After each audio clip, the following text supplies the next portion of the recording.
میرے دوستو، تمہارا معاملہ سب کے سب مسلمانوں کے ساتھ اجتماعی ہے، انفرادی نہیں ہے. سب اگر اجتماع ٹوٹا تو تیری زندگی بھی نہیں بن سکتی. سمجھے بھائی؟ جب مجموعے کی زندگی بگڑے گی تو تمہاری زندگی بھی بگڑے گی.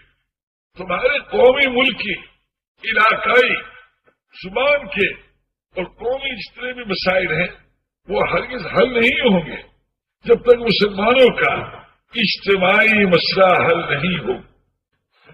یہ سارا کا سارا ہمارا یہ جو کام ہے یہ ہے ہی اس لیے کہ جن لوگ، کیونکہ انبیاء علیہ السلام جو دنیا میں تشریف لاتے تھے تو جن میں طلب نہیں تھی، جن میں احساس نیکی اور بدی کا احساس نہیں تھا، حیا اور بے حیائی کا شعور نہیں تھا، سمجھے، اخلاق اور بد اخلاقی کی تمیز نہیں تھی، ان پہ ایسی محنت فرمائی کہ ان میں میرے دوستو اللہ پاک کے حکم پہ چلنے کی استعداد پیدا کر دی. سمجھے بھائی؟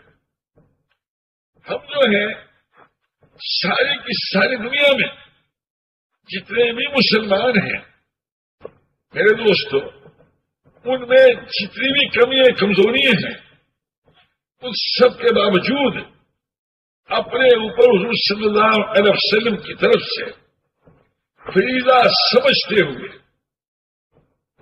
ہم تمام مسلمانوں پر محنت کریں، سمجھے، کہ وہ صحیح رخ پر آ جائیں، صحیح راستے پر آ جائیں. جیسے کوئی کسی باپ کا بچہ پاگل ہو جائے ہے نا جی، تو وہ جب تک وہ زندہ ہے بچہ اس وقت تک باپ اس کے پیچھے پیچھے لگا رہے، چھوڑتا نہیں. وہ اگر کنویں میں چھلانگ لگانے لگتا ہے تو وہاں سے بھی اسے بچا ہے نا. اس موقع مجھے یاد آتا ہے حجاج بن یوسف کا جب انتقال ہونے لگا تو اس کی ماں نے کہا کہ رے حجاج تیرا کیا ہوگا، تو نے اتنے تابعین کو قتل کیا، اتنے صحابہ کو قتل کیا، اور ایسا کہ تیرا کیا شرم. تو کہنے لگا کہ ماں سچ بتانا، اگر اللہ پاک میرا حساب کتاب تیرے ہاتھ میں دے دے تو بتا تو مجھے دوزخ میں ڈالے گی جنت میں ڈالے گی؟ تو بتا. کہنے کہ بیٹا میں تو تجھے جنت میں ہی ڈالوں گی. باوجود ان سارے قصوروں کے کیا کہے کہ میں تو کہنے لگا کہ میرا اللہ تیرے سے بھی زیادہ شفیق ہے. سمجھے بھائی؟ ہمارا جو ہے میرے دوست آخری دم تک ہر آدمی پر بس مولانا محمد یاس صاحب رحمت نے جو بات پیدا فرمائی وہ یہ ہے کہ کسی مسلمان کو کسی سطح پہ بھی نہیں ہم چھوڑ سکتے.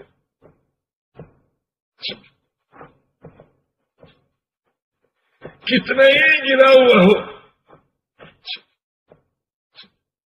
ہر مسلمان پر ہمیں محنت کرنی ہو.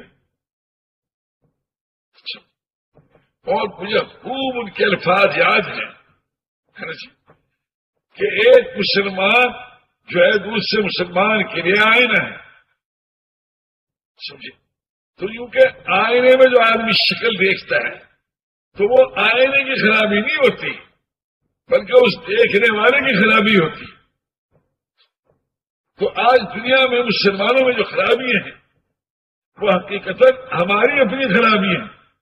اگر ہم دین کے لیے محنت کرتے اور جدوجہد کرتے اور صلی اللہ علیہ وسلم والے آری مقصد کو اپنا مقصد سمجھتے، سمجھے بھائی، اور اس کے لیے حضور کی طریقے سے محنت کرتے تو آج پوری دنیا میں بے دینی نہ ہوتی، پوری دنیا میں دین ہوتا.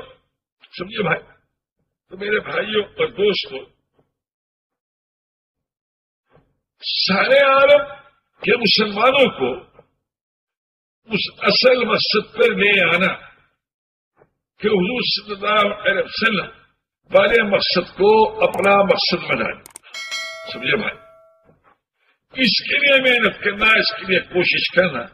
وہ مجھے یاد آتا ہے مولانا محمد یونس صاحب رحمۃ اللہ فرمایا ان افریقہ والوں سے کہ بھائی تم یہ زکوٰۃ ہندوستان میں جو بھیجتے ہو، یہ میں آپ کو بتا رہا ہوں جب یہ 44-45 کی بات کہ افریقہ والے یہ جو پیسہ ہندوستان میں بھیجتے ہیں کہ مدرسوں میں زکوٰۃ بھیجتے ہیں، یہ افریقہ کے جو لوگ ہیں ان پہ خرچ کریں یہاں بھیجنے کی. بھائی مدرسے والوں نے شور مچا، سمجھے، اور حضرت کے خلاف دیکھو جی اتنا تو کام چل رہا ہے نا جی، سارے کے سارے پیسے روک رہے ہیں ہے نا جی، خیر سے ہٹا رہے. حضرت فرماتے تھے کہ اگر تم لوگوں نے ان پیدا خرچ کیا، کل کو جو ہے جیسے یہ فاقے سے ہیں، کل کو تمہیں بھی فاقے سے ہونا پڑے گا.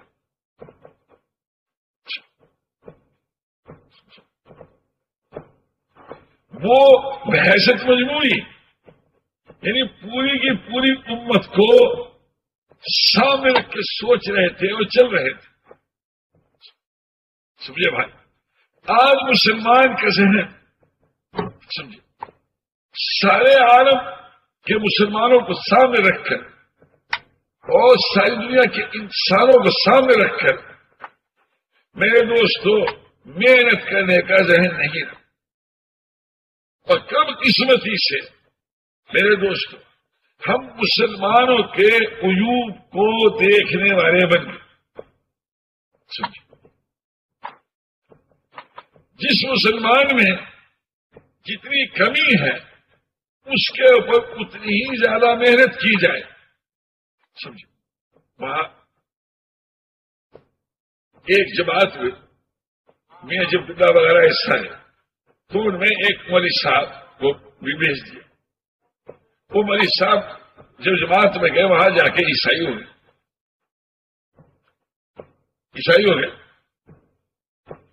جماعت چاہیے وہ ہے پیچھے ان کی منت میں شامت کرے تو وہ جامع عیسائی ہو جا پھر سن سے دے. کچھ عرصے کے بعد مسلمان ہو کے پھر نظام الدین آگے. اس کے بعد کہا کہ اچھا بھائی اب رہنے دو اس کا اب تو جو کچھ ہوگا سو گیا. پھر جماعت میں بھیج دی، جماعت میں پھر بھیج دی. وہ پھر جا کے عیسائی ہو گئے. ان مولوی صاحب کی شکل مجھے خوب اچھی نظر آئی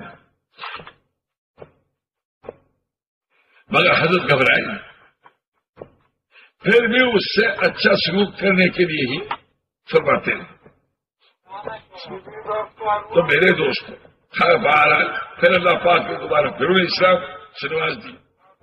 تو میرے دوستو ہماری طبیعتیں جو ہیں سمجھے آج جو ہے کسی بھی مسلمان میں جو کوئی کمی ہے دنیا میں کہیں بھی سمجھے ان پہ ایسی محنت کرنا جدوجہد کرنا.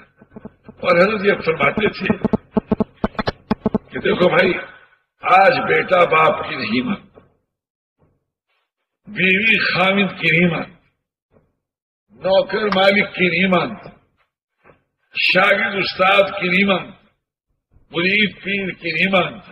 اسی کو تو الٹا ہوا زمانہ کہتے. یہ تھوڑی کہ آس پاس اور کوئی دور ایسا نہیں ہے کہ جب کہ حضور صلی اللہ علیہ وسلم کے طریقے سے محنت کی گئی ہو اور اللہ پاک نے دوبارہ دین نہ زندہ فرما دیا. جب بھی صحیح طریقے سے محنت ہوگی اللہ پاک دین کو پوری صحیح شکل کے ساتھ زندہ فرما دے. اور اللہ نے یہ دکھانے کے لیے کہ بھائی دین کا زندہ ہونا صرف حضور صلی اللہ علیہ وسلم کے مبارک ذات تک ہی محدود نہیں بلکہ آپ کے طریقے سے محنت یہ ذریعہ ہے دین کے زندہ ہونے کا. سارا نقشہ حضور صلی اللہ علیہ وسلم کی دنیا سے پردہ فرمانے پر سارا نقشہ توڑ کے رکھ دیا. سمجھے بات؟ لوگ اسلام سے نکلنے لگے. 5 کوس کے فاصلے پر جو گاؤں تھا وہ بھی اسلام سے نکل چکا. مدینہ منورہ سے جو تھا بہت سونے زکات ادا کرنے سے انکار کر. بہت سے لوگ اپنے اپنے قبیلوں میں لوگوں نے نبوت کا دعویٰ کیا. ایک عورت نے نبوت کا دعویٰ کیا، اس کے پیچھے ہو گئے. ایک مرد نے کیا، اس کے پیچھے ہو گئے. سمجھے بھائی؟ تو میرے دوستوں، مختلف لوگوں کو انہوں نے اپنا پیشوا بنا لیا، مقتدا بنا لیا اور دین کو چھوڑنے لگے. تو حضرت ابو ہریرہ رضی اللہ عنہ اور حضرت عائشہ رضی اللہ عنہ فرماتی ہیں کہ مدینہ منورہ مسلمان ایسے جمع ہو گئے جیسے سخت بارش والی سردی کی رات میں بھیڑیں خوف سے ایک جگہ جمع ہو جاتی ہیں. ایسے مسلمان مدینہ منورہ پہ جمع ہو. حضرت ابو بکر صدیق رضی اللہ عنہ انہیں کو لے کر محنت فرمائی وضو والے طریقے سے. تو اللہ نے 2 مہینے کے اندر تمام قبائل عرب کو دوبارہ اسلام میں داخل فرما دیا. سمجھے بھائی؟ تو دین جو دنیا میں زندہ ہوگا وہ میرے دوستوں نبی کی محنت پر زندہ ہوگا. حضور صلی اللہ علیہ وسلم کی جتنی ہم مقصد میں نقل اتاریں گے اور طریقے میں نقل اتاریں گے تو اللہ پاک ان کو ذریعہ بنائے گا سارے عالم کے انسانوں کی ہدایت. ہمارے بعض دفعہ ذرا بحث ہو جاتی پٹھانوں میں. میں نے کہا بھائی دیکھو بات یہ ہے تو پٹھانوں کو ساروں کو مل جل کے یہ چاہیے کہ جس جگہ کے مسلمانوں میں جو کوئی کمی ہو یعنی اس کو دور کرنے کی تم محنت کرو. یہ تو ہے قومیت کی بات تمہاری. ورنہ اگر تم میں قومیت آ گئی، میں تمہیں آج بتاتا ہوں، جب یہ قومیت آ جاتی ہے، جب بنو امیہ میں عرب پناہ آیا تو اللہ نے ان کو ختم فرما. پھر بنو عباسیہ میں آیا، بنو عباسیہ کو چپتا کر دی. پھر ترکوں کی اتنی بڑی حکومت کہ سارا شمالی افریقہ ان کا، مشرقی یورپ ان کا، مشرقی وسطی ان کا، سب حرمین شریف ہے، سارے حجاز کو ان کا قبضہ. مگر جب عہدے آوے تو ترکوں کو آگے گئے. جو اور لوگ مستحق ہوتے تھے، جو اس کام کو کر سکتے تھے، ان کو نہیں دیتے تھے، ترکوں کو سامنے رکھتے تھے. تو پھر اللہ پاک نے کیا کیا کہ اس چھوٹے سے ترکی میں دوبارہ واپس پہنچا دیا اور سب کچھ ان سے چھین. اس کے بعد انگریزوں کی حکومت میں یہ مشہور تھا کہ سورج نہیں چھپتا. سمجھے بھائی؟ سورج نہیں چھپتا. آسٹریلیا ان کا ہے، تو فلپائن ان کا ہے، تو صاحب جنوبی افریقہ ان کا ہے، سمجھے، تو کینیڈا ان کا ہے، اور کس زمان کو امریکہ میں سارے انگریزی تو گئے سب سے پہلے. چلتا وہ جتنی اہم بندرگاہیں اور اہم علاقے تھے سب ان کے قبضے. جب ان میں قومیت آئی تو اللہ پاک نے سب جگہ سے نکال کر باوجود یعنی فوجوں کے ہونے کے، حکومت ہونے کے، اللہ پاک نے کیا کیا کہ انہیں نکال کے ان کا گریٹ بریٹن میں پہنچا دیا. اور اس میں بھی اسکاٹ والے کا تمہارے ساتھ نہیں دیتے، آئرلینڈ والے کا تم تمہارے ساتھ نہیں دیتے. یہاں بھی پریشان. میں نے کہا تم پٹھان کہاں جاؤ؟ یہ تو دنیا پہ عذاب آئے گا، اور آخرت میں کیا ہوگا وہ لے جائے. ایسے بنگال والوں کا حال، ایسے گجرات والوں کا حال، ایسے جو بھی ہے، جو اس بنیاد پہ اٹھے گا اللہ پاک اول تو بہت سو تو عقل ہی مانگے، یعنی انہیں اس کرم میں اپنے گجراتی پنے میں، پٹھان پاکستانی پنے میں، ہندوستانی پنے میں، بنگالی پنے میں نقصان ہی نظر نہیں آئے گا. یعنی اس پہ اس نقصان کو دور کرنے کا اللہ پاک فکر اور احساس ہی ان کو ختم کر دے، کیونکہ یہ اللہ پاک کا مستقل عذاب ہے. انہیں اپنی یہ کمی نہیں محسوس ہوئی، اور موت کے وقت بھی اور قبر میں ان پر یہ کمی کھلے گی جہاں وہ کچھ کر نہیں سکے، جہاں وہ کچھ کر نہیں سکے. سمجھے بات؟ وہاں جگہ گنڈ میں اجتماع تھا، میں نے وہاں پٹھانوں سے کہا، میں نے کہا یہ شامی ہو چاہے عرب ہو، چاہے تم پٹھان ہو، چاہے بیو ہو، چاہے دیو ہو، چاہے راجپوت، چاہے کوئی بھی ہو، تم جو ہو اگر اس کرنے میں قومیت کی بنیاد پہ چلو گے اور پوری کی پوری امت کو سامنے نہیں رکھو گے اور ساری امت کو تم غم نہیں کھاؤ گے، حق تعالی شانو تمہارے میں سے کمی کا احساس، نقصان کا احساس ہی ختم کر دے. اور جیسے بدعتی کو توبہ کی توفیق نہیں ملتی، ایسے تمہیں بھی تو اس کے توبہ کی توفیق ہی نہیں ملی. سمجھے بھائی؟ توبہ کی توفیق ہی نہیں ملے گی، کیونکہ وہ تو نیکی سمجھے کرتے ہیں، تو توبہ کیسے کرے گا؟ تو میرے بھائیوں اور دوستوں، ساری امت کا مسئلہ ایک ہے اور ساری کی ساری امت پر محنت کرنی ہے. کوئی ساری امت نے حضور صلی اللہ علیہ وسلم والے عالی مقصد کو اپنا مقصد بنا کر سارے عالم کے انسانوں میں محنت کرنی ہے، کیونکہ امت سے خطاب ہے. سمجھے کہ اس امت کو اللہ نے اٹھایا اور سارے عالم کے انسانوں کے لیے اٹھایا. بہت سی سنوا ندی رحمۃ اللہ علیہ کے کنتم خیر امت اخرجت للناس، تم بہترین امت ہو کہ تم امم عالم کی طرف مبعوث کیے گئے. سمجھے بھائی؟ سارے عالم میں جتنی بھی امتیں ہیں، جتنی بھی قومیں ہیں، ان سب کی طرف مبعوث کیے گئے ہیں. سمجھے؟ تو میرے بھائیوں اور دوستوں، ہم پوری کی پوری امت کو میں یہ محنت کریں گے جیسے حضرت موسیٰ علیہ السلام نے محنت فرمائی اپنے قوم بنی اسرائیل میں کہ وہ ایمان والے بنے، توکل والے بنے، صبر والے بنے، نمازوں کے ذریعے اپنی ضرورت و حاجتوں کو پورا کرنے والے بنے. اور فرعون نے وہ محنت فرمائی کہ وہ ایمان حاصل کرے، وہ ایمان والے بنے. اور اس کے میرے دوستوں اللہ کو ماننے والے بنے، دونوں محنت فرمائی. اگر وہ محنت تھی ایک ساتھ تھی، حضرت موسیٰ علیہ السلام کی ذاتی محنت تھی، حضور صلی اللہ علیہ وسلم کی برکت سے وہ محنت پوری امت کو دی گئی کہ پوری امت میں محنت کرے گی کہ وہ حضور والے مقصد پر آ جائے، اور غیروں میں محنت کرے گی کہ وہ اسلام میں داخل ہو جائے، وہ اسلام میں داخل ہو جائے.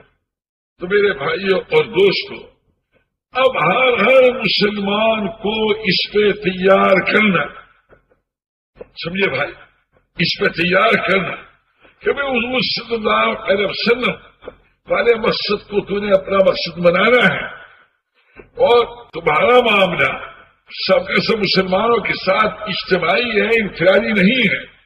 سمجھ، اگر اجتماع ٹوٹا تو تیری زندگی بھی نہیں بن سکتی. سمجھے بھائی؟ جب مجموعے کی زندگی بگڑے گی تو تمہاری زندگی بھی بگڑے گی. تمہارے قومی، ملکی، علاقائی، زبان کے اور قومی جتنے بھی مسائل ہیں وہ ہرگز حل نہیں ہوں گے جب تک مسلمانوں کا اجتماعی مسئلہ حل نہیں ہو. سمجھے؟ اجتماعی مسئلہ جب تک حل نہیں ہوگا تمہارے امتیازی قومی ملک کے مسائل ہرگز حل نہیں ہوں گے. تو جڑ کی حیثیت رکھتا ہے میرے دوستو حضور صلی اللہ علیہ وسلم والے عالی مقصد پر پوری امت کو لانا، یہ جڑ کی حیثیت رکھتا ہے.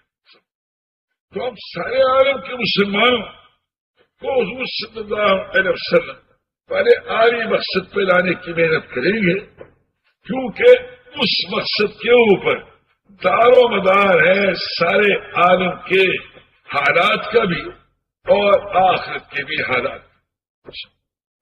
ہمارا ایک منٹ اس دنیا کا آخرت کے کروڑوں برس سے زیادہ قیمتی ہے. اس لیے کہ اس ایک منٹ پر فیصلہ ہوگا آخرت کی ہمیشہ ہمیشہ کی زندگی. سمجھے بھائی، اس پر فیصلہ ہوگا.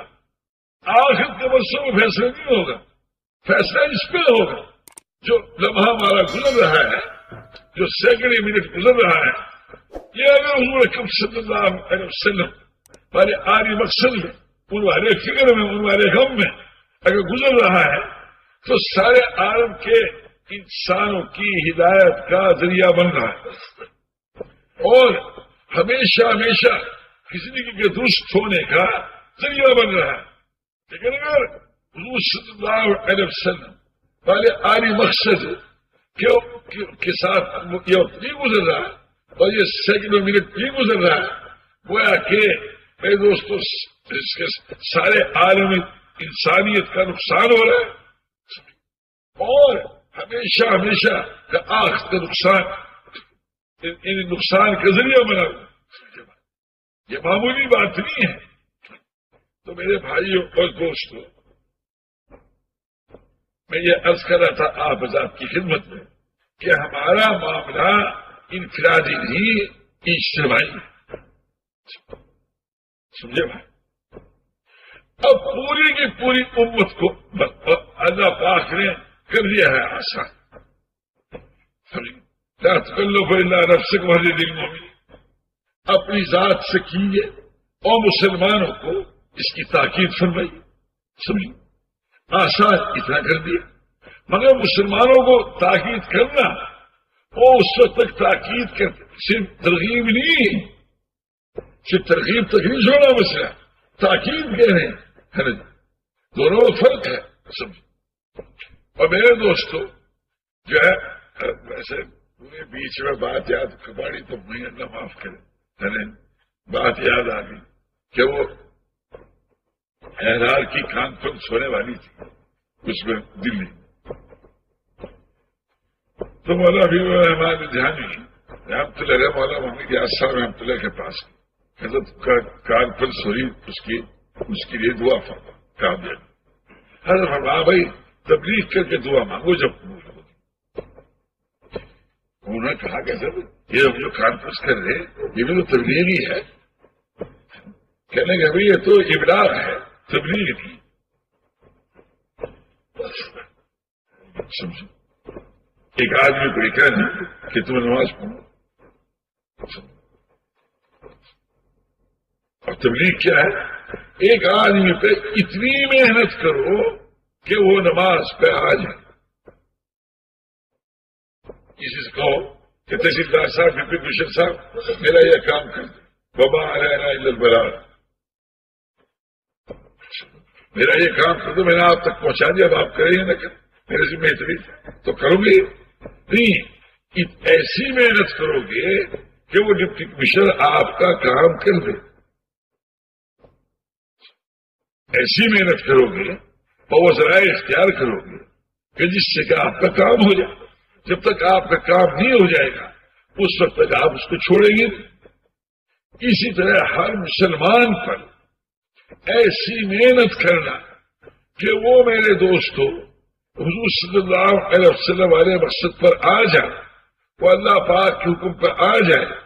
سمجھے بھائی؟ حضور صلی اللہ علیہ وسلم کے طریقوں پر آ جائے. یہ محنت کرنا یہ میرے دوستو یہ ہر مسلمان کے ذمہ ہے. آج جو ہے میرے دوستو کسی مسلمان میں کمی دیکھ کر اس کے اوپر رحم نہیں آتا اور شفقت نہیں، بلکہ اس کو کیا کہتے ہیں کہ نکالو جی ڈاکٹر صاحب کو محکمے سے نکالو، ہاں خاص کر جہاں پر اس کے نکالو، اس کو ہمارا محکمہ پاک ہو جائے، حضور وہ نکال تو دو گے، لیکن سارے کے سارے عالم کے مسلمان ان میں جو کمی ہے اس کمی کے نقصان سے ساری امت نہیں بچ سکتی جب تک کہ ان کی اس کمی کو دور نہ کیا۔ اس کمی کو اگر ان کی کمی نہ نکالی گئی، دور نہ کی گئی، تو ساری امت کا نقصان ہے۔ کیا آپ کہیں بھیج دیں، سمجھیے کہیں نکال دو، اس سے کیا فرق پڑتا؟ جب پٹاخہ جدا ہو گیا تو میں نے کہا ہمارے نزدیک تو کوئی فرق پڑا، پہلے آسانی سے جاتے تھے، اب مشکل سے جائیں گے، ذمہ داری ہماری ختم نہیں، ذمہ داری تو اتری کی اتری۔ ہر تارا شان جو ہے پوچھے کہ دنیا میں جہاں جہاں مسلمان بستا تھا بھائی اس کو صحیح رخ پہ لائے کہ تم نے محنت کی کہ نہیں کی، جو کوئی ایران میں بستا، جو کوئی افغانستان میں بستا، جو کوئی علاقہ میں بستا، کہیں بھی بستا، ہر مسلمان کی ذمہ داری ہمارے اوپر ہے، کیونکہ بس ساری دنیا بھر کے انسانوں کی ذمہ داری ہمارے اوپر، سمجھے بھائی، سارے عالم کے انسانوں کی، جب سارے عالم کے انسانوں کی ذمہ داری ہمارے اوپر ہے تو اللہ پاک کی مدد بھی اسی کے حساب سے ہمارے ساتھ۔ اگر ہم میرے دوستوں کسی مسجد میں یا کسی گلی میں گشت کریں گے تو اللہ پاک اس کا اثر سارے عالم میں پھیلائے، سارے عالم میں اس کا اثر پھیلائے، یہ نہیں کہ صرف اسی جگہ ہو، نہیں۔ ہم گئے تھے راجپور، مولانا محمد ارشاد نے پڑھایا کہ اگر تمہارا یہاں کا گشت قبول ہو گیا تو سارے عالم کے لیے اسی پہ فیصلہ ہو جائے گا۔ ہم تو جو قدم اٹھا رہے ہیں سارے عالم کے انسانوں کی نیت کر کے اٹھا رہے ہیں۔ تو میرے بھائیوں اور دوست، جیسے کوئی باپ اپنے بیٹوں کو نہیں چھوڑ سکتا، میں تمہیں کیا سناؤں، ہمارے تھے بزرگ ملک صاحب، ان کا بیٹا جو تھا، ان کے کئی بیٹے ماشاءاللہ، اس کے وہ لاہور میں رہتے تھے، تو اس کے انہوں نے اس کی خراب عادتوں کی وجہ سے اسے گھر سے باہر نکالا۔ اصل اس نے کسی طوائف سے کسی لندی سے شادی کر لی تھی، اسی لیے اس کو گھر سے نکالا۔ تو لاہور میں آیا سیلاب، وہ رہتا تھا شادری کی طرف کو، تو جب سیلاب آیا تو کشتی لے کے گئے اور اس کو اس کی بیوی بچوں کو اس میں سوار کر کے اپنے گھر میں سب گھر لے آئے۔ جب وہ پانی اتر گیا، سیلاب ویلاب جاتا رہا تو گھر سے پھر نکال دیا،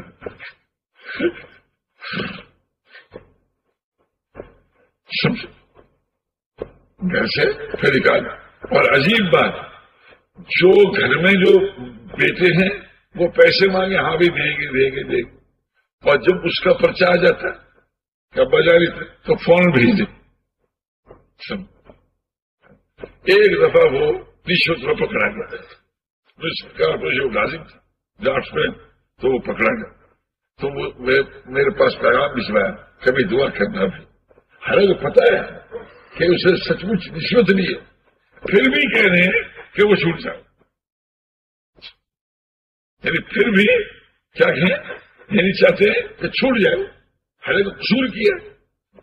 تو میرے دوستو، ہم جو ہے ہر مسلمان سے اور دنیا کے ہر انسان سے بے فکر نہیں ہو سکتے۔ یہ ہماری جو بے فکری ہے یہ حقیقت ہماری موت ہے، سمجھے بھائی۔ گویا کہ وہ نبی والے مقصد کے ساتھ اللہ کی جو مدد ہوتی ہے وہ مقصد سے اس مدد سے ہم محروم ہیں، اس مدد سے ہم محروم ہیں۔ تو میرے بھائیوں اور دوستوں، پوری کی پوری امت کو حضور صلی اللہ علیہ وسلم والے عالی مقصد پہ لے آنا، سمجھے بھائی؟ اب مولانا میری آسان ہم طرح فرماتے تھے کہ بھائی جس چور کو تم یہاں سے نکال دو گے تو نہ معلوم وہ کہاں کہاں جا کے چوری کرے گا۔ یہاں تو ہماری کر رہا ہے نا، بھائی ہماری کر رہا ہے نا، یہاں تو باہر جائے گا نہ معلوم کیا کیا کرے گا۔ اس لیے اچھا ہے کہ اپنے پاس ہی رکھو اور اس پہ محنت کرو، اس پہ محنت کرو کہ اس سے یقین والا بنے، اس سے اعمال والا بنے۔ تو میرے بھائیوں اور دوستوں، ہم یہ بحیثیت مجموعی پوری کی پوری امت کو اس بھائی سچی بات یہ ہے، میں نے اب تک ہر مسلمان کے لیے اتنا درد اتنا غم کسی میں آج تک دیکھے ہی نہیں۔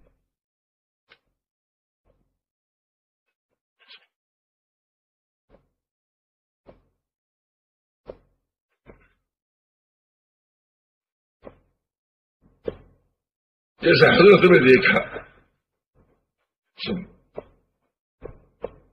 ایسا غم نہیں۔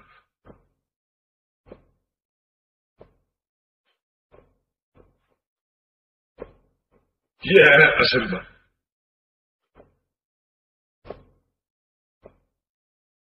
آپ اندازہ نکلتے، عبداللہ ابن ابی بن سلول یعنی راس المنافقین ہے، منافقوں کے سردار، اور جب جہاد میں بھی جاتا مسلمانوں کے ساتھ تو پھوٹ ڈالنے کے لیے مسلمانوں کو نقصان پہنچانے، اور اس کوشش میں رہتا کہ حضور صلی اللہ علیہ وسلم کو ختم کرے، لیکن اس کے باوجود جب اس کا وہ مرض الوفات شروع ہوا تو اس کی عیادت ہوتی، اور جب مر گیا تو اپنا جبہ اپنا کرتا جس میں آپ کو پسینہ مبارک بھی تھا اس کے بیٹے کو دیا، اس کے کفن کی،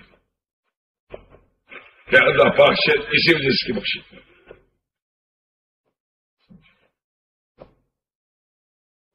پھر اس کے جنازے کی نماز پڑھنے کے لیے آگے آئے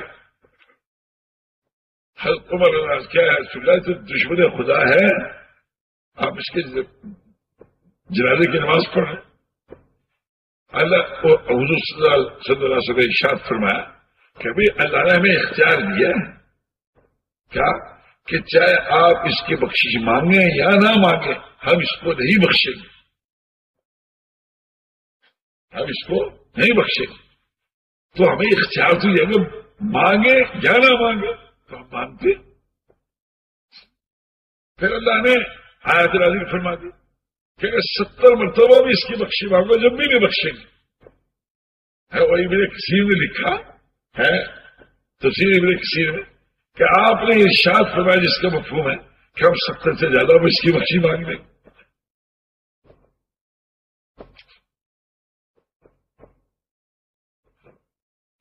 میرے دوستو، ہمارا حقیقی سرمایہ جو ہے وہ یہ ہے، ہر مسلمان کے لیے یعنی غم زدہ ہو جانا اور ہر انسان کے لیے فکر مند ہو جانا کہ وہ کسی نہ کسی طریقے سے صحیح راستے پر آ جائے۔ اگر لوگ دوزخ میں چلے جاتے ہیں تو اس میں ہمیں کیا نفع ہوا؟ سمجھے؟ ابھی اگر لوگ جو ہیں دوزخ میں گئے تو ہمارا کیا نفع ہوا؟ لیکن اگر لوگ ہماری محنت سے اللہ نے ہمیں محنت کرنے کی توفیق دی اور ہم نے ایسی محنت کی کہ وہ لوگ دوزخ والے راستے کو چھوڑ کے جنت والے راستے پر آ گئے تو یہ ہمارا سرمایہ ہے. سمجھے یہ ہمارے لیے سرمایہ ہے، دولت ہے ہماری حقیقی مانو. تو میرے بھائیوں اور دوستوں، آج جو ہے وہ بھائی ہم نے جو سب سے پہلی پیدل حجاز کی جماعت بھیجی، وہ پیدل حج کی جماعت کہلائی. اس کے بعد تو حضرت نے نام بدل دیا پیدل حجاز کے. تو ایک جوان خوب ماشاءاللہ کام کرنے والا دیکھے حجاز چاہتی ہی جماعت کو چھوڑ اور جناب بدروں میں چلا جائے شادی کے لیے. وہ بغیر اس کے جب ویزا ویزا تو تھا نہیں تو شرطے والے اسے پکڑ کے پھر ان کو دے دیں. اس کے بعد وہ پھر بھاگ جائے. چلتے چلتے چلتے چلتے آخر مدینہ مرا پہنچ گئے. مدینہ پر جب جماعت گشت کرے تو گشت نہ کرے، جب تعلیم کرے تعلیم نہ کرے، جب کھانے کا وقت آئے تو آپ کا بیٹھ جائے. یہ یہاں مکہ موضوع طواف کر رہا ہے، لوگ تعلیم کر رہے ہیں، گشت کر رہے ہیں، طواف کر جب کھانے کا وقت آئے تو بیٹھ جاتا. آخر بڑی سید خان وغیرہ نے اور منشی بشیر صاحب بھی گئے ہوئے تھے. انہوں نے کہا بھائی یہ تو امیر کی تو مان کے چلتا نہیں، اس لیے اس کو پاکستان رخصت کرو. لو بھائی میں اس مشورے تھا نہیں. اب ہم یہ ہوائی اڈے جا رہے تھے جدے میں مودی شیخ کا صبر میں. تو میں نے کہا مودی صاحب سے، میں نے کہا مودی صاحب آج تک تو ہم نے سنا یہ تھا کہ تبلیغ ہے نہ ماننے والوں کے لیے، اور آپ حضرات کے فیصلے سے یہ پتہ چلا کہ یہ تبلیغ ہے ماننے والوں کے لیے.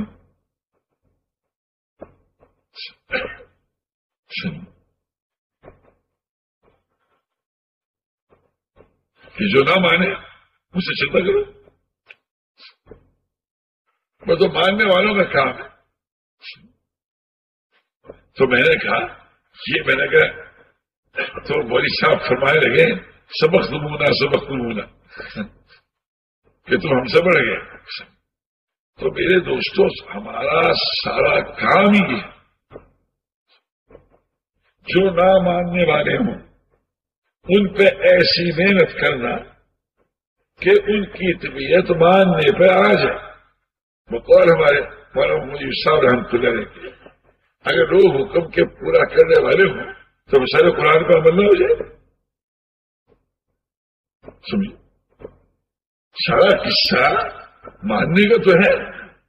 تو ہر آدمی پہ اتنی محنت کرنا کہ وہ آدمی اس کی طبیعت ماننے پر آ جائے، چاہنے لگے، اس پہ ایسی محنت کرنا، یہ ہے سیکھنے کی بات. اور تبلیغ جو ہے میرے دوستوں، تبلیغ میں سب سے جو بات سیکھنی ہے وہ یہ سیکھنی ہے کہ ہمارا آدمی پہ ایسی محنت کرنے والے بنے. جو یہ لوگ کمیاں بتاتے ہیں نا، مجھے بس سخت جوتا. میں نے کہا بھائی یہ تو تبلیغ تو یہ میں سخت ہوں. میں تمہیں کیا بتاؤں، میں جا رہا تھا مشرقی پاکستان، تو وہاں درشنا اسٹیشن تھا. کلکتے سے جب جاتے تھے گاڑی میں تو اس سے پہلے وہ جو تھے ہندو، وہ بیٹری کے سیل، پیڑیوں کے پتے اور اس طرح سے جو تھے وہ اس کے جو کھڑکی جو ڈالتے ہیں اس کے نیچے یوں چڑھا لیتے تھے. جب وہ درشنا اسٹیشن گزر جاتا تھا تو اس کے بعد اس سامان کو نکالنا شروع کر دیا. مجھے غصہ آیا. میں نے کہا بھائی یہ تو پاکستان کا نقصان ہو رہا ہے، یہ شاید کر رہے ہیں. سنو اور کیا سے میں نے کہا بھی تم یہ کیا کر رہے ہیں؟ میں نے پکڑنا شروع کیا تو جناب سارے کے سارے ہندو مسلمان میرے پیچھے پڑ گئے. سمجھو کہنے گے تم اس کو کیوں روک رہا ہے؟ مجھے بڑا خیال آیا، میں نے کہا بھائی دیکھو اتنی بھی غیرت نہ رہی. تو میں نے بھائی شیر صاحب کو اور سید جمیل صاحب اس وقت وہاں تھے، کہا میں نے کہا بھائی کیا ہو گیا مسلمانوں؟ تو بھائی شیر صاحب مجھ سے فرمانے لگے کہ جو تو مسلمانوں پہ یہ کبھی بیان کر رہا ہمیں تو بڑی شرم آ رہی، بڑی شرم آ رہی. اگر تجھے شرم نہیں محسوس ہو رہی ہے کہ تو مسلمان کی کبھی میں بیان کرتا کسی مسلمان کی کمی کو بیان کرنا کا مطلب کیا کہ تم اس پر ابھی اتنی محنت کرو کہ اس میں وہ کمی نہ رہے.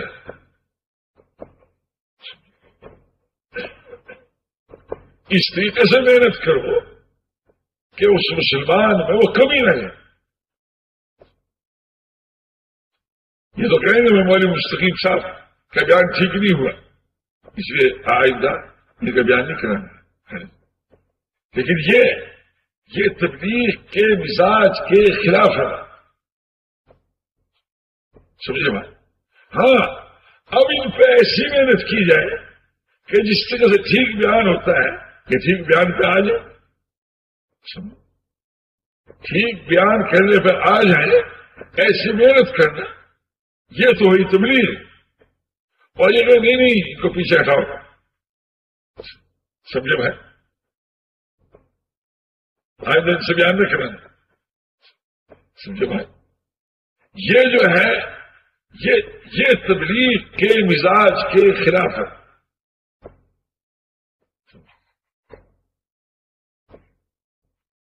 بس اسے ہم سمجھ لیں اچھی طرح سے میرے دوستوں کہ ساری دنیا بھر کے انسانوں کا ہمیں غم ہے. فلا اللہ کا باخر نفس کا کیا اللہ یکون مومنین کہ اگر یہ لوگ ایمان نہیں لائیں گے تو کیا آپ اپنی جان کو کھو ڈالیں گے؟ اللہ پاک کو بھی رحم ہے. اور حضرت علی رضی اللہ عنہ فرماتے ہیں کہ ہمارے لیے سب سے زیادہ امید کی جو آیت ہے نا جی وہ یہ ہے کہ اللہ تعالیٰ نے فرمایا حضور صلی اللہ علیہ وسلم سے کہ ہم آپ کو راضی کر دیں. بلا سوف یوتی کا ربو کا فتح تھا کہ ہم آپ کو راضی کر دیں. اور اس نام عرب سے راضی نہیں ہوں گے جب تک یہ سب کو جنہیں وہ داخل نہ کرا سب. تو میرے دوستو ہر امتی کا غم ہو جانا اور ہر انسان کے لیے فکر مند ہو جانا اور اس پہ ایسی محنت کرنا کہ وہ صحیح رخ پر آ جائے. سمجھے میرے دوستو یہ ہمارے ذمے، لیکن آج کم قسمتی سے سمجھے بھائی تبلیغ میں اگر کسی میں کوئی کمزوری واقع ہوتی ہے سمجھے بھائی اور اس میں کوئی برائی آتی ہے کمی آتی ہے تو قریش صاحب رحمۃ اللہ ہم سے فرمایا کہ دیکھو کہ تمہارا تو یہ حال ہے. یہ مظفر والے لگے ایک مری صاحب ہے ابھی بھی زندہ ہے کہ وہ اس کے نام میں اپنی ضرورت چپکے سے کہہ دیتے تھے کسی سے. حالانکہ خوب بیان کرنے والے، خوب رونے والے، تہجد پڑھنے والے، ذکر کرنے والے، کچھ نہ کچھ، مگر یہ تو ساتھی ان کی اس وجہ سے جو ہے اس عادت کی وجہ سے کچھ چاہتے تھے. پھر صاحب نے فرمایا کہ تمہارے یہاں مسلمان کی یہی کرام ہے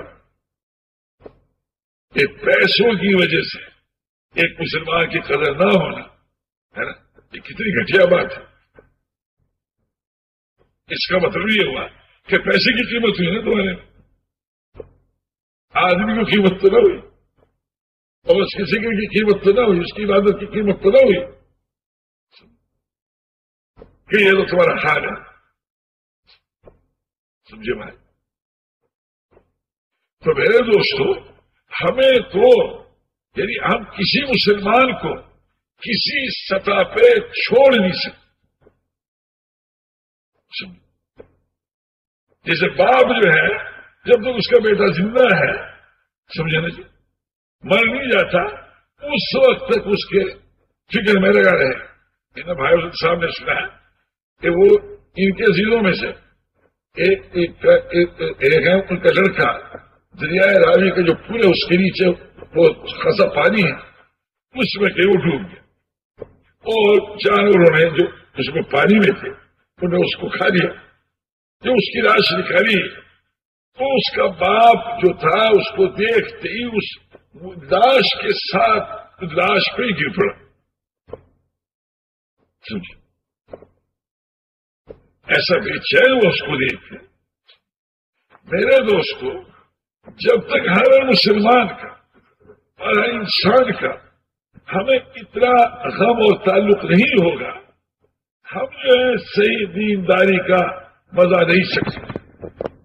اور ساری دنیا میں ہدایت کے آنے کا ذریعہ نہیں بن سکتا.